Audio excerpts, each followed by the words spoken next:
Good evening, everybody. I'm Derek Michaud, and this is Flush in the Pocket. And tonight we have a great one because we have a 5-time PBA champion, including one major, the 1999 PBA National Championship, and he even went on a PBA telecast using a like a stuffed turtle in Vegas in 2003. He just came out in the crowd with a Maryland Terrapin little thing or whatever. Please say hello to PBA champion Tim Criss. How are you, Turtle? Good, Derek. How you doing? Doing very well. Thank you for doing this. Sure. If you guys have any questions in the chat, definitely feel free to ask them. And let's get started with the first one. So, when did you start on the PBA tour? Full time, I started in 1993. I kind of dabbled before then, but it was ended up being Player of the Year in our region in 1992. And what that did, that earned me an exemption on the national tour. So for the first time in my life, I didn't have to go bowl qualifiers. So once I secured my sponsorship, it made it a little easier for me to get out there. That is, did you have a sponsor? So what ball company sponsored you first off? It wasn't a ball company starting out. I was able to get a backer to kind of, give me the funds to bowl on tour. Back then it was, I kind of budget about $800 a week. So, you figure 30 weeks out of the year, you're on tour. So you do the math. That's, I'm asking somebody to give me 24,000 and, basically we split everything 50-50. Excellent.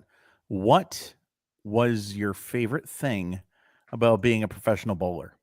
It was by far just the competition. There wasn't a tournament long enough. I mean, I would hear people complain, oh, they hate the majors, all these games, stuff like that. I mean, I could have bowled every day. Just give me a bowling ball and give me something to bowl for, and I was there. That is awesome. Least favorite thing about being a pro bowler? Probably back then, it's not so much trouble now, as much trouble now, but God, is the smoke in the bowling centers when you used to walk in them and you'd see the fog at the back of the lanes and you'd be like, oh my God, I got to breathe this for 7-8 hours a day. That was tough back then. Oh yeah, definitely it was. What was your worst moment on tour? Yeah, probably the 2003 season. That was so much going on that year that the money was on tour was bad. We were we knew changes were coming. We didn't know what was going to happen. Just that year was bad for me. I bowled bad. I just didn't have a good feeling about the future. Didn't know where things were headed. Kind of let it get in my head, and that year was just a struggle from the get go. And fortunately, I was able to, because 2004 was the first exempt year. I was able to kind of bail myself out the end to make the exempt tour, at least to see what that was all about. Yeah, and that exempt tour, did you like that or did you prefer just Yeah, I prefer the old format. I guess I've been out there long enough. I was old school, still in that realm of, let's knock down some pins and see who has knocked down the most pins at the end of the week. Right. So that exempt tour was a little tough. It was a big adjustment for me. Yeah. What was your best moment on tour? Probably 1997. That was my breakout year.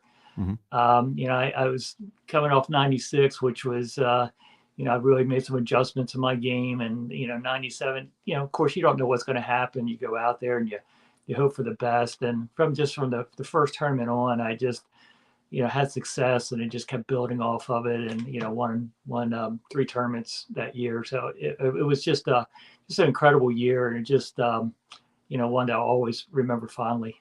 Absolutely. Man, we're zipping right through these. Who did you look up to before going on tour? I was, I was kind of unique just because of my style. Most of the guys of my generation were watching the Roths and those guys, the power players. I was still kind of drawn towards the guys like the David Ozios and the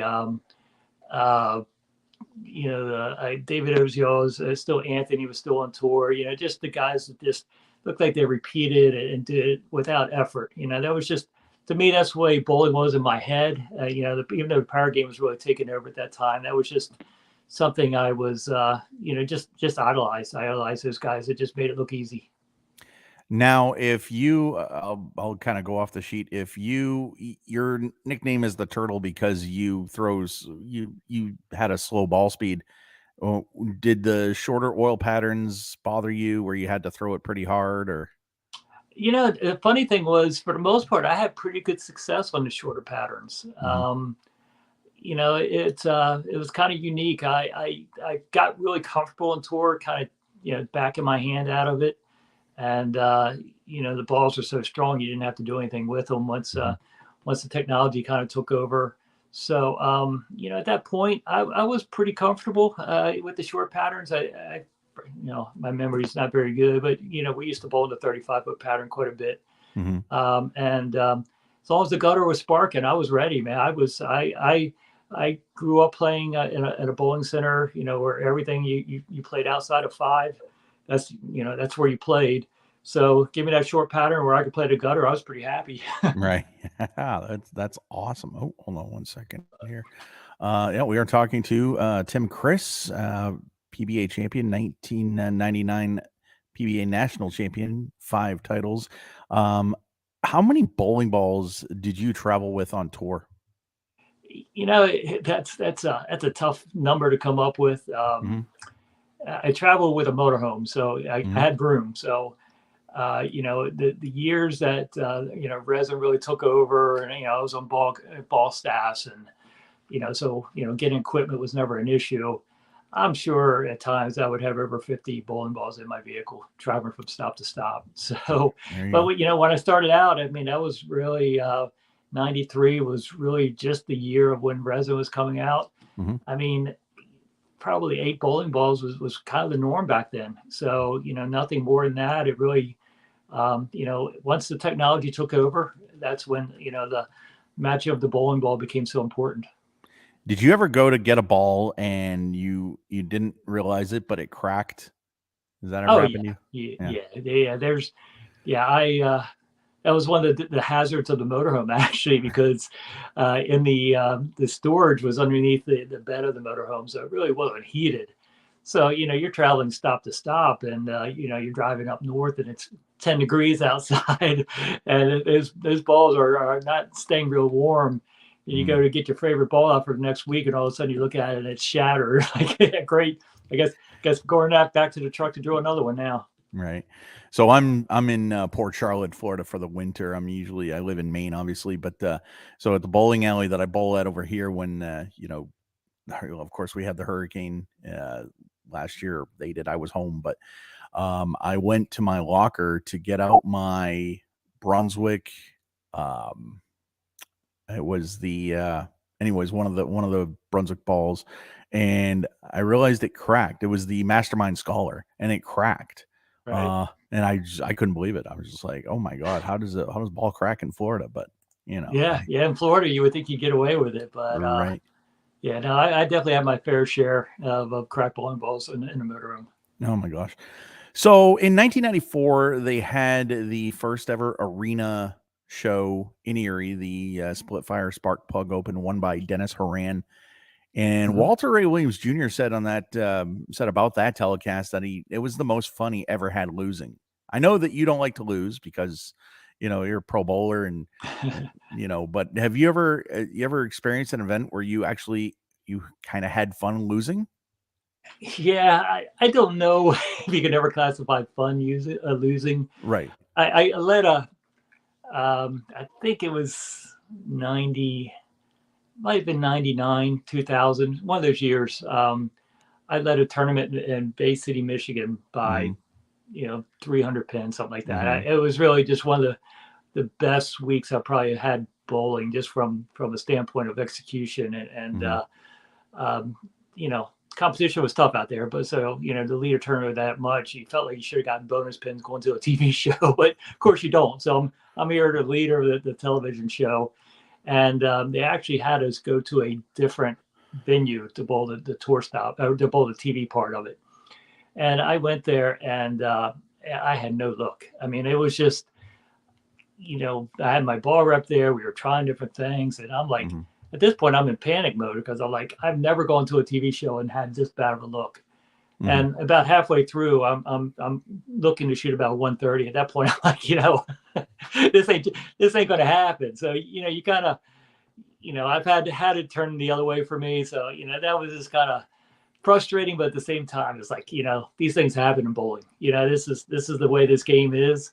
You're not always going to have a look, and sometimes execution can overcome it, and that's just the way I felt that day. Yeah, the 99 Bay City Classic won by Jason Couch. So, yes. that tournament, that was at Bay Lanes in Bay City, Michigan, where they didn't do the qualifying over there. They did the qualifying somewhere else. Yes. Yeah. Well, the TV show was in a it's like a classic. It's like a different area. I forget what it was. It was a little venue, little bowling center that had stands in the back. And they had the TV show there. So it was a very unique event. It was a neat little place. But, again, the lanes they were so tight, and I just couldn't find a reaction. And there's not the worst feeling in the world, honestly, to be on TV and not have a ball reaction. Yeah. Were you throwing the Columbia Rockstar? No, it wasn't the Rockstar, was it, that you were throwing? No, I don't think it was a Rockstar that week. It might have been the Rock, actually. Yeah. It might have been the Columbia Rock that week. So that tournament setting that you were talking about, is that kind of similar to, remember in 2009 when the World Series of Bowling was in Allen Park, Michigan at Thunder Bowl? They did qualifying at the lower friction synthetic, and then they moved match play into the 20 lane arena bay. That was okay. Yeah, very similar. Yeah, and I, again, I had bowled in arenas before, so I was used to moving venues, and for the most part, the pattern's the same. We might play a little bit different, might hook a little bit more, or maybe a little less friction. That was the first time, like I said, that I'd ever bowled on a TV, a TV format where it was just like, what is this? Where am I at? What am I bowling on? How much fun was it being a part of Mike Miller's 300? It was cool. It was cool. Yeah. Mike, I always respected Mike. I just one of the funniest guys on tour you ever want to meet. Very unique guy, unique personality, and a guy you just generally always pulled for. To witness that at that point, there weren't too many. It wasn't still commonplace. I know there's been a few more since he's done it, but and a good thing was, I got to share it with Danny Wiseman, who, of course, I've known Danny since I was like 13 years old, because we grew up about 25 miles from each other. So it was kind of a neat show. And, again, another one that I lost, but, I didn't walk away from that with any bad feelings at all. Yeah. Yeah. So who was your toughest opponent on tour? Toughest, Bo was against so many great guys. Probably a guy that seemed to always have my number was Steve Hoskins. Just seemed like no matter, and we bowled against a lot. I bowled against him a lot. It was just seemed like we always matched up pretty similar to patterns. So when he was bowling well, I was bowling well. But I just had a tough time with that guy, and he just seemed like he could always figure out a way to pull it out at the end. What was it? Was it the torque that he could put on a ball? Because, he had, back in those days, he had a lot of revs, and he could just rip it off the ball. Yeah, he did. He did. He was, and that was the thing, was he could always get 3 or 4 left of me. And I don't know if that was the difference or not, or just, maybe one extra hit because of his power, pocket hit that maybe I'd leave a 10 pin or a flat 10 or something. Again, great bowler, again, we matched up very similar to certain patterns. But yeah, he just seemed like just couldn't quite, he maybe just felt confident against me. I don't know. I just don't ever remember him bowling a bad game against me. Yeah. I want to share this comment. There was, when I was sharing, the episode for tonight, I was trying to get in as many bowling, forms as I could. And so a gentleman said about you, says that you don't get enough credit as a PBA professional at one time, and might still be the all-time, let's see, all-time East regional title holder, along with 5 PBA national titles and one being a PBA national championship. So I thought that was really cool, and so I just wanted to share that with you. What do you think about when somebody says that about you? How did you have my brother's number or something? How did No, you get that? yeah. No, Well, that's awesome. That's whoever said that. Obviously, I really appreciate it. But when I reflect on my career, it's it's some fond memories. There was a time where I had a real good stretch for about 5-6 years where I felt like I could compete against anybody. And my style wasn't flashy, and I knew that I wasn't. I wasn't going to draw the crowds like the guys with the high rev rates and and really put on impressive shows. But just week in and week out, I just felt like I could handle the grind really well, and I was very well practiced. I was dedicated to practice, so I always felt prepared. what was your I'm kind of going off here? What was your confidence like? Because way back in the day when you first started, actually, if your rookie season was 1993, that was the year Walter Ray won 7 times and was Player of the Year. And then it just seemed throughout the whole '90s, it was Walter, it was Parker, and a little bit of Pete. Did you ever feel lost in the shuffle and like, hey guys, I'm here. What about me? Or was it? Well, it was definitely when I first started on tour, that was the transition. I always said it. So that was the transition from urethane to resin, and the lane crews were having, I think, a hard time trying to figure it out. How do we manipulate the oil with these balls that just are absorbing oil? Because back then PBA oiled the lanes one time a day, and we were bowling on them all day long. So when these balls started coming out, it was like, how do we address that as a lane crew? And I think how they addressed it was they started just putting puddles of oil in the middle, so they would hold up. Now, if you have puddles of oil in the middle, and then you have a friction area somewhere to the right, and to me, and no knock against Walter because I think he's the best ever, is but he could stand on that friction spot and just stand on it and throw it all day long. For about 2 or 3 years, especially when resin was just really kind of taking charge, and everybody was trying to learn how to use it.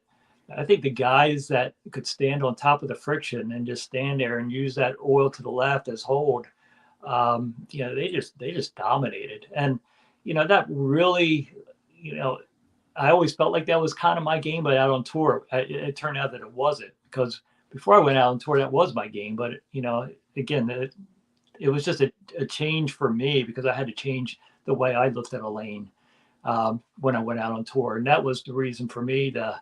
I guess it took me 2 or 3 years to kind of get myself established, was trying to figure that out. So you kind of touched on it. So you think if somebody was to ask you, hey Tim, look, you got to pick one goat, you're saying it's Walter over Belmo? Well, yeah. I mean, obviously, Belmo is extremely talented bowler, and what he does is amazing.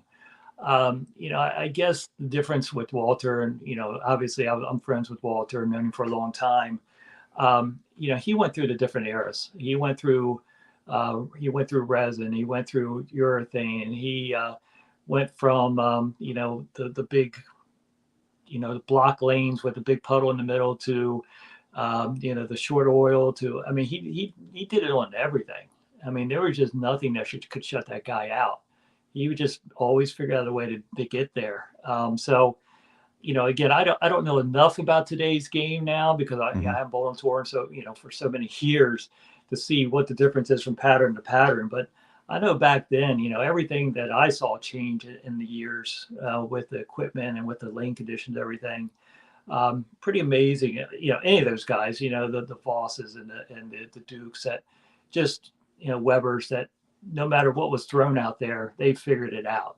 And to me, that's what bowling's all about. I mean, bowling is being able to be versatile, to be able, no matter what the layman can throw at you, you're going to figure out a way to do it.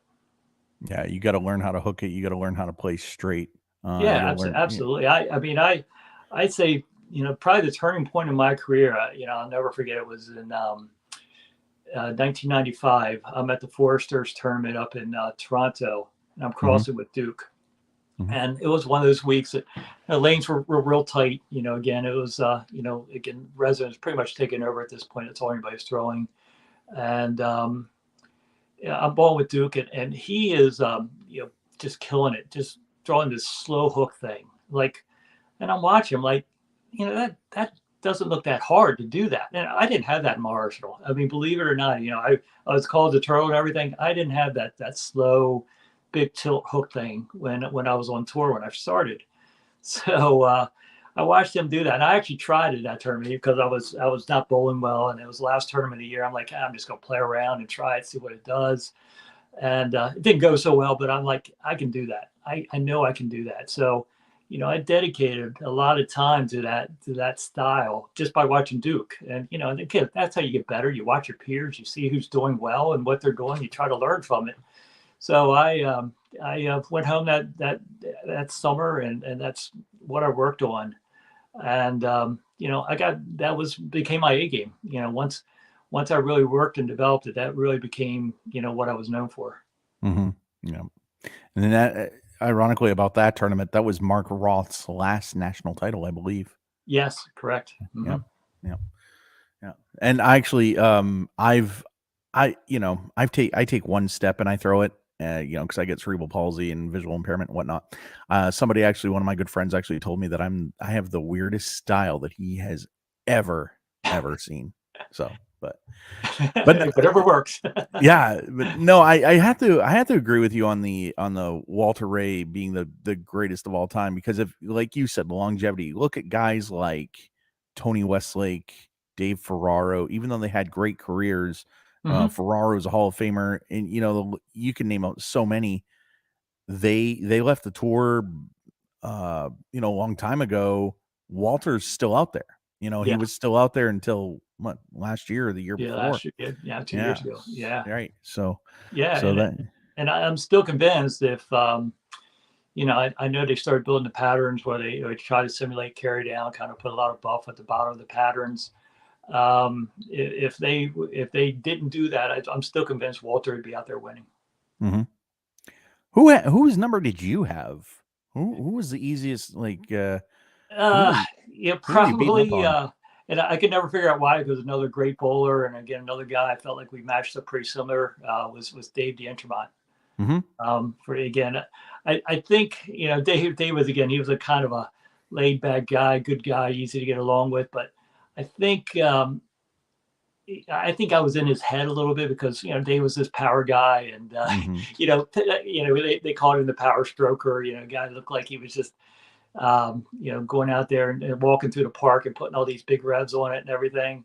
And I think the fact that I couldn't rev it up like him, I couldn't throw it as hard as him, but I just, once I beat him a couple of times, I just felt like he didn't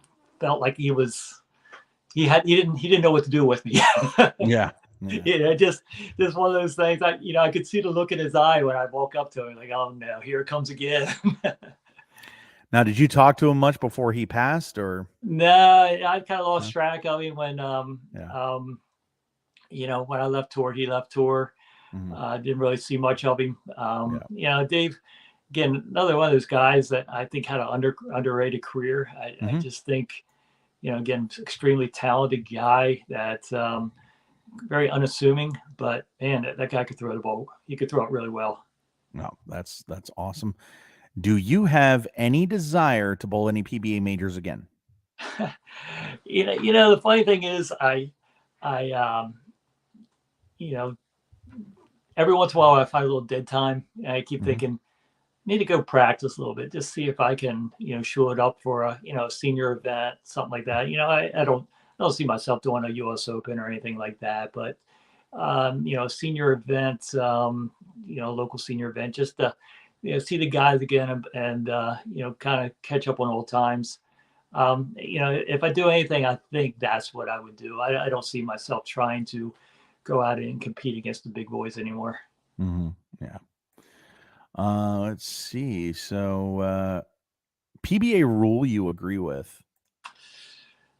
Probably the time clock. Okay. It's funny. I would be called the turtle, but I was always ready to bowl. I was always, Mm-hmm. Somebody, the 2 lane courtesy thing. I'm already standing there with my ball and my chest, getting ready to walk on the approach when it's my turn. It used to drive me crazy, the guys with the stalling and the walking around and like, just get up and bowl for God's sake. I uh, I think the time clock, especially on TV, was pretty crucial. Yeah. Let's see. PBA rule you did not agree with? Uh, I don't know if I can classify. Don't agree with, but one thing I always wish the PBA would have done Mhm. is put a limit on the amount of balls that you can start with in a week, and that's where you have to. That's what you got to bowl with. Okay. I just think the technology became such a big part of the game, and the fact that you could go out and in between squads or whatever and match up something to the lanes and to me it took a little bit out of the game. I really felt like the equipment became too big, too much of a part of it. I think it could have been controlled. I think you could have had a happy medium.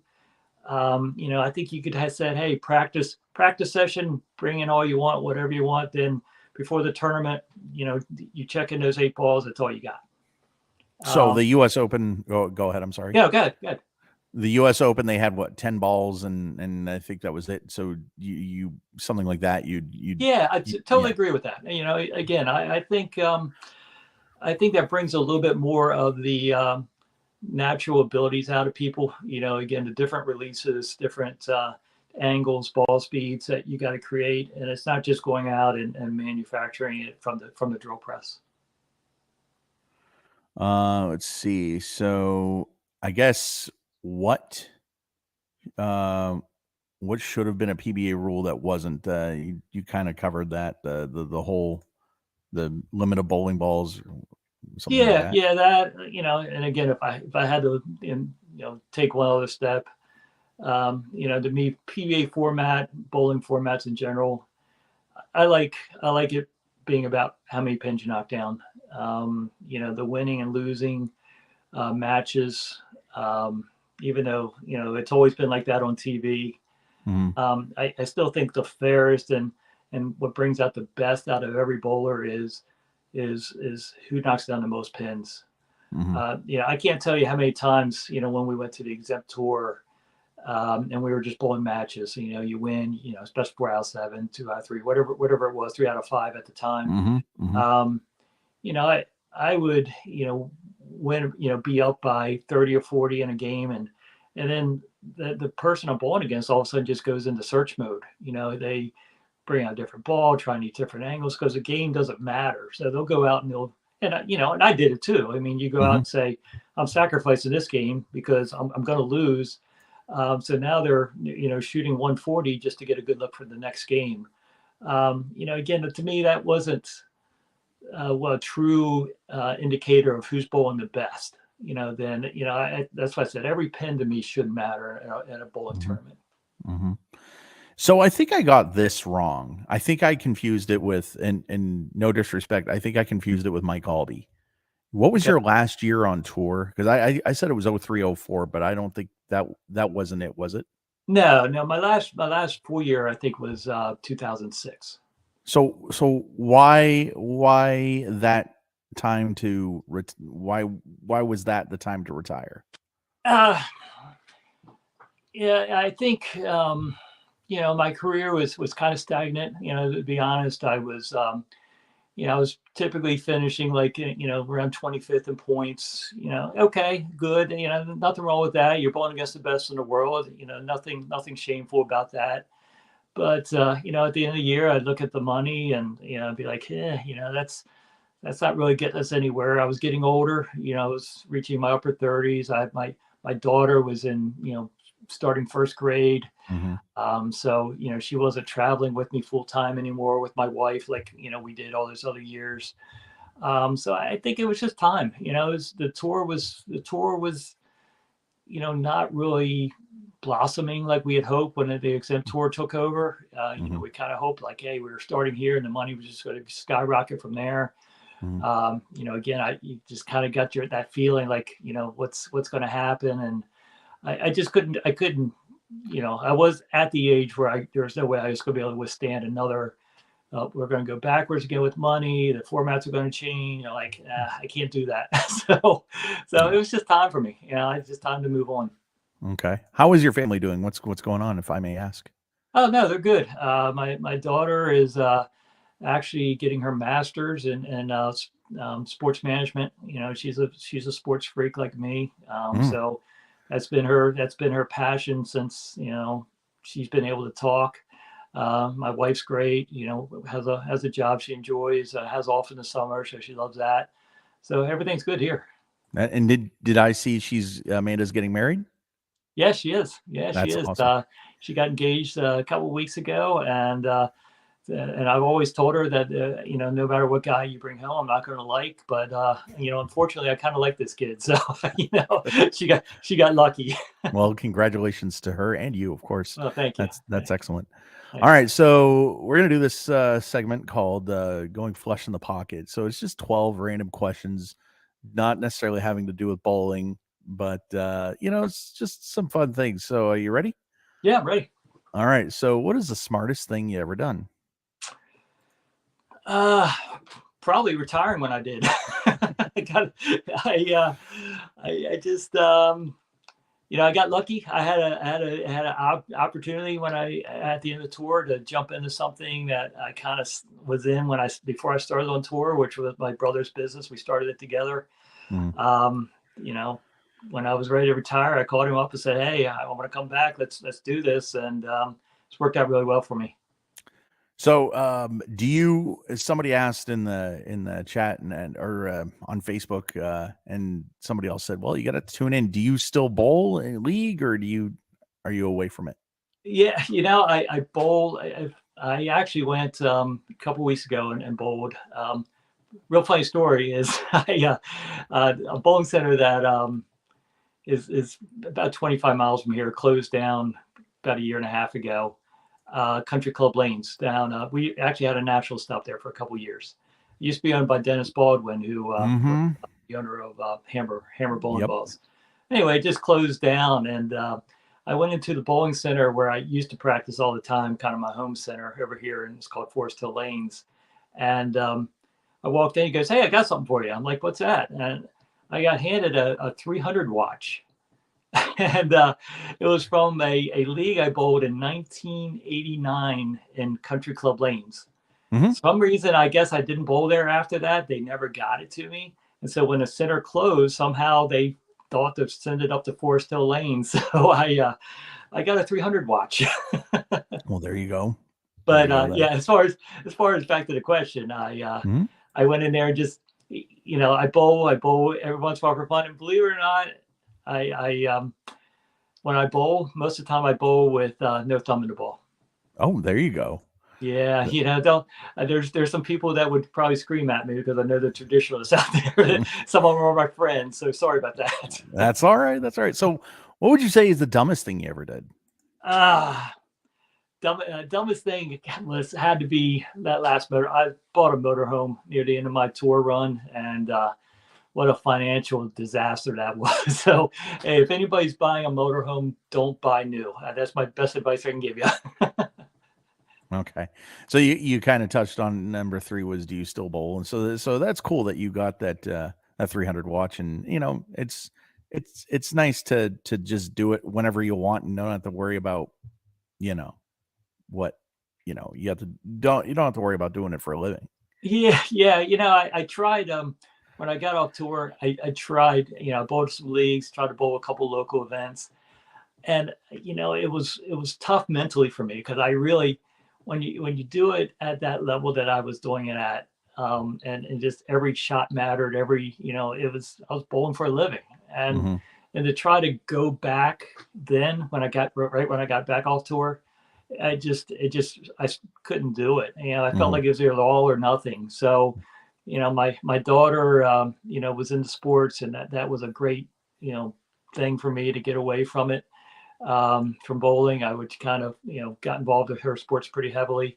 And, now now I'm at the point in my life where I could bowl for fun, and I do. I'll go to bowling lanes and just mess around. Like I said, I'll bowl with no thumb quite a bit if I do go. And I could see myself bowling a couple of leagues here and there now. And like I said, I'd like to, would like to go bowl a couple of national stops with the seniors just for the fun of it.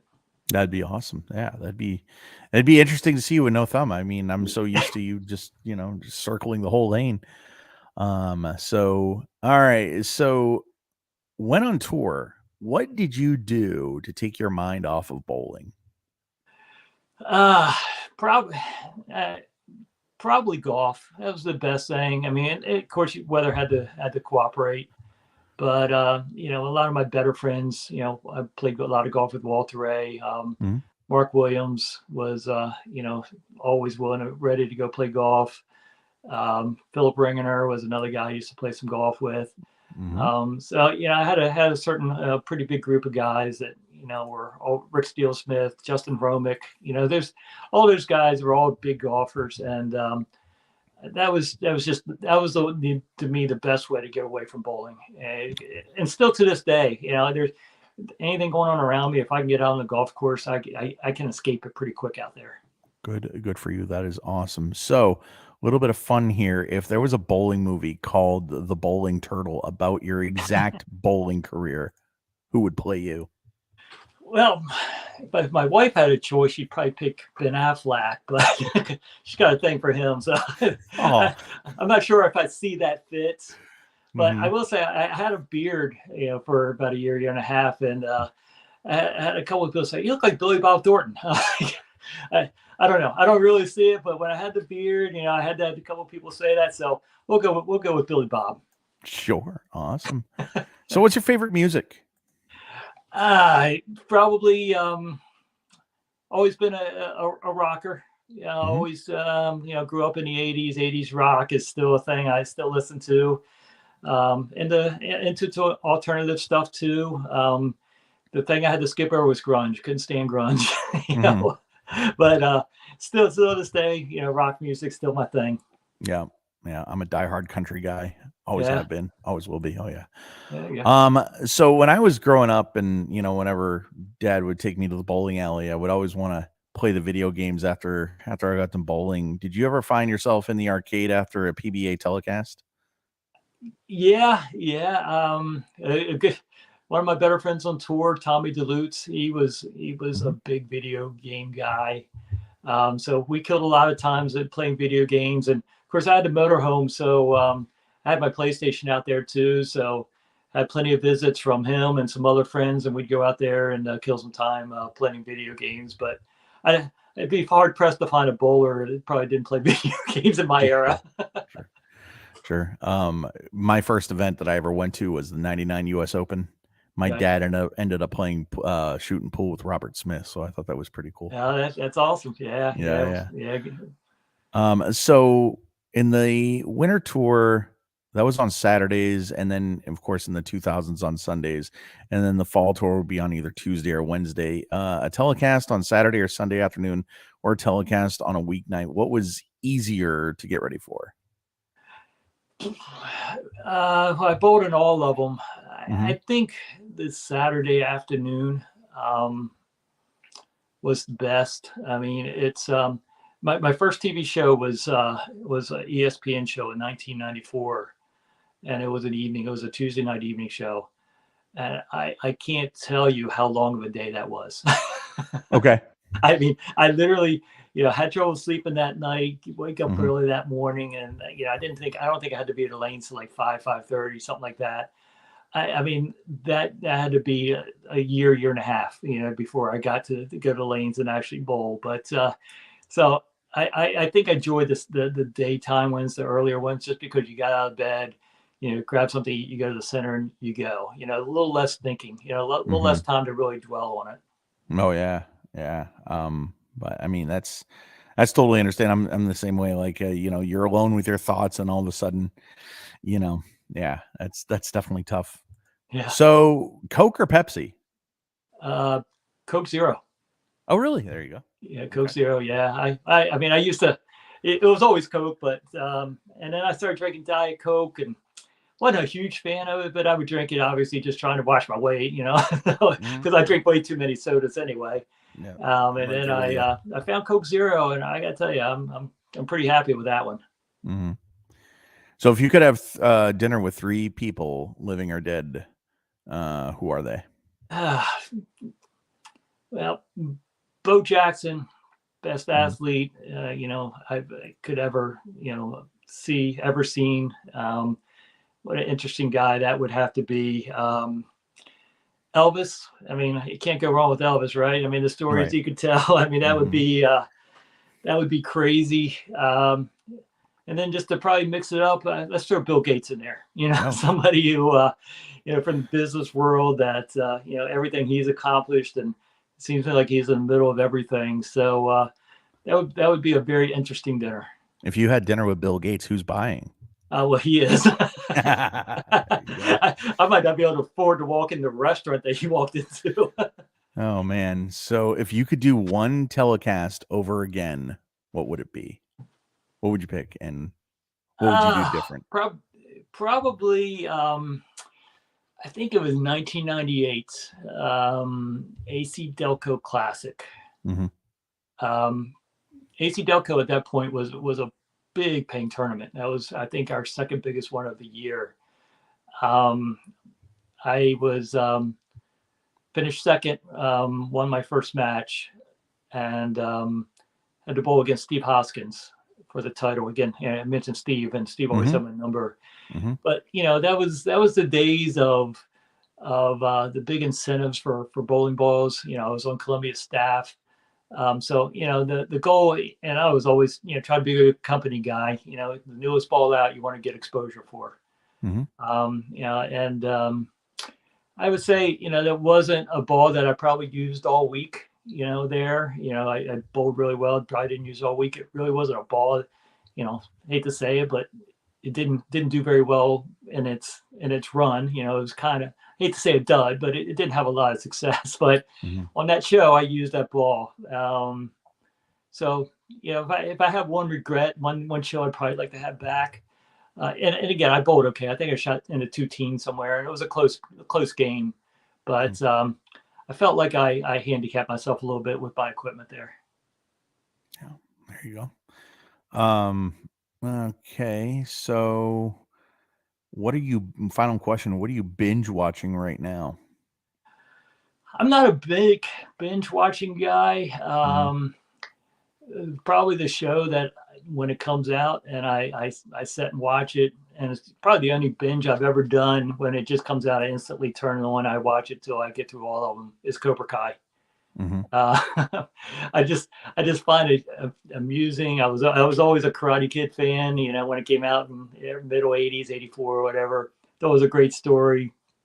And the other ones weren't as good, but I always followed the story of that movie. And the show is tremendous. The comedy and the way they break down the characters. I just I get hooked on it, and as soon as I turn the first one on, I can't stop watching it. There you go. That is awesome. Well, tomorrow we got Steve Jaros on there. I'm sure you know Steve, and Oh yeah, Steve yeah. was one of our motorhome buddies, and Oh, our there you go. families had kids together out there, which was actually great. The wives would take the kids to the malls and to the zoo and stuff, and Steve and me were we would hang out a lot together. So yeah, really really good guy. Thank you. Yeah, that's awesome. Well, Tim, listen, I've been a bowling fan my whole life. Watched the PBA. I think you guys are heroes, and I really appreciate you taking the time out to chat with me. This was flush in the pocket, man. Thank you so much, and my best of luck to you and your family, and good luck on the wedding. Oh well, thank you, Derek. It was great talking to you. Enjoyed it, and it's always great to talk about the good old days, I guess you want to call them. Great. Well, you have a good night. And that was Flush in the Pocket. And we'll talk to you later, sir. All right. Thank you, Derek. Take care. All right, buddy. Bye. Bye.